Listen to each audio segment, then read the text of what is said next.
Hi friends, మరో కొత్త రుచితో మీ ముందుకు వచ్చానండి. నా స్టైల్లో చామగడ్డల పులుసు అండి. పుల్ల పుల్లగా కారం కారంగా ఉంటుంది, చాలా బాగుంటుందండి. చామగడ్డల పులుసు గుమగుమలాడుతూ ఉంటుంది. ఇట్లా వేడివేడిగా తీసుకుంటే రైస్లోకి ఎంత బాగుంటుందంటే చాలా బాగుంటుంది. మీరు ఎప్పుడైనా ట్రై చేశారా? ట్రై చేయకపోతే తప్పకుండా ఈసారి ట్రై చేయండి. పులుసు కూరలు తీసుకుంటే మనకు సమ్మర్లో మనకి హెల్త్కి చాలా మంచిది కదండి. ఇట్లా కర్రీగా ఇట్లా పులుసులాగా కర్రీస్ తీసుకుంటే చాలా హాయిగా ఉంటుందన్నమాట. ఈ సమ్మర్లో మనం ఇలా ప్రిపేర్ చేసుకుని తినేద్దామా? మరి చూడండి, చాలా సింపుల్ అండి. ఒక చిన్న కుక్కర్ తీసుకున్నాను నేను. ఆ కుక్కర్లో ఒక పావు కేజీ చామగడ్డలు తీసుకున్నానండి. సేమ్ మీడియం సైజులో తీసుకున్నాను.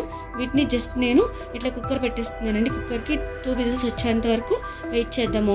చామగడ్డలు కొంచెం గట్టిగా ఉంటాయి కాబట్టి మనం ఇట్లా విజిల్ పెట్టుకోవాలి. ఇట్లా విజిల్ పెట్టేసుకొని 2 విజిల్స్ వచ్చేంత వరకు జస్ట్ మనం కుక్ చేసుకొని చూద్దాము. ఫోర్క్తో గుచ్చి చూద్దామండి. చూసారు కదా, ఇది కుక్ అయింది. సో ఇప్పుడు మనం వీటిని జాగ్రత్తగా పీల్ చేసేసుకోవాలి. ఈ తొక్క అంతటిని తీసివేయాలండి. ఈ విధంగా క్లీన్ చేసుకోవాలి. చూసారు కదా, ఒక్కొక్కటిగా ఇట్లా మనం వలుచుకొని చల్లారిన తర్వాత జస్ట్ మనం వీటిని చిన్న చిన్న ముక్కలుగా కట్ చేసుకోవాలంటే కట్ చేసుకోవచ్చు, లేదు అంటే చిన్నవి కాబట్టి ఇట్లా కూడా వేసేసుకోవచ్చు. నేనైతే ఒక 2 పీసెస్లా కట్ చేసుకుంటున్నానండి. జస్ట్ ఇట్లా మనం కట్ చేసుకుంటే బాగుంటుందన్నమాట. చూసారు కదా, చామగడ్డలు ఇట్లా అంటే మనకి దుంపకూరల్లో మనకి హెల్త్కి చాలా మంచిది కాబట్టి మనం ఇలా ట్రై చేసుకుని తింటే బాగుంటుంది. అట్లానే ఒక ఉసిరి సైజ్ అంత చింతపండు నానబెట్టుకున్నానండి కొంచెం పులుసు కొరకు. అట్లానే ఒక వెడల్పాటి బౌల్ పెట్టుకున్నాను. దానిలో ఒక 2 టీ స్పూన్స్ ఆయిల్ వేస్తున్నానండి. ఆయిల్లో ఇట్లా తాలింపు దినుసులు వేసుకున్నాను.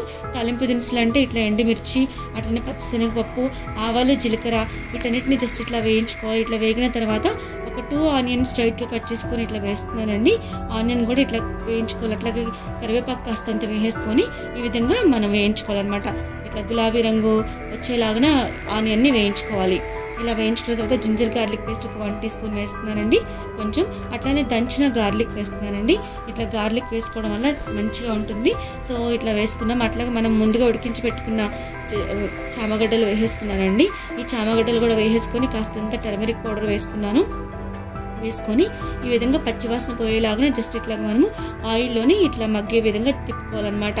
చూసారు కదా ఫ్రెండ్స్, ఇప్పుడు మనకి సరిపడినంత సాల్ట్ వేసుకుందామండి. అంటే మనకి ఎంత సరిపోతుందో అంత వేసేసుకోవచ్చు.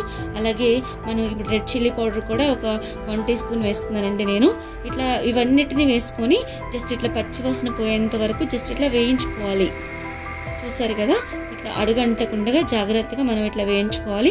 అలాగే చింతపండు రసం తీసుకున్నాం కదండి, ఒక చిన్న కప్పు వేసుకున్నాను. అంటే ఇట్లా పీసెస్ మునిగేంత వరకు ఇట్లా మనం జస్ట్ ఇట్లాగా ఇలా చింతపండు రసాన్ని వేసుకోవాలన్నమాట. ఈ చింతపండు రసాన్ని వేసేసుకొని జస్ట్ ఇట్లా ఒక 10 మినిట్స్ మనం కుక్ కానిద్దాము. ఇట్లా కర్రీ దగ్గరికి వచ్చేలాగా మనం కుక్ కానివ్వాలండి. ఎందుకంటే ఈ కర్రీ ఇట్లా మనం కాసేపు అయితే ఇది గట్టిగా అయిపోతుంది. అందుకని మనం కొంచెం గ్రేవీగానే మనం ఆఫ్ చేసుకోవచ్చు స్టవ్. చూసారు కదా, ఇట్లా పైకి ఆయిల్ తెరలేంత వరకు చూసుకోవాలి. అలాగే కొంచెం నేను ధనియాల పౌడర్ వేసుకున్నానండి. ఇలా ధనియాల పౌడర్ కూడా వేసేసుకొని కొంచెం ఆ స్మెల్ అంతా పట్టేంత వరకు జస్ట్ మనం ఈ విధంగా తిప్పుకోవాలి. చూసారు కదా ఫ్రెండ్స్, ఇప్పుడు మనం కొత్తిమీరతో గార్నిష్ చేసుకుందాము. చామగడ్డల పులుసు రెడీ అయిపోయిందండి.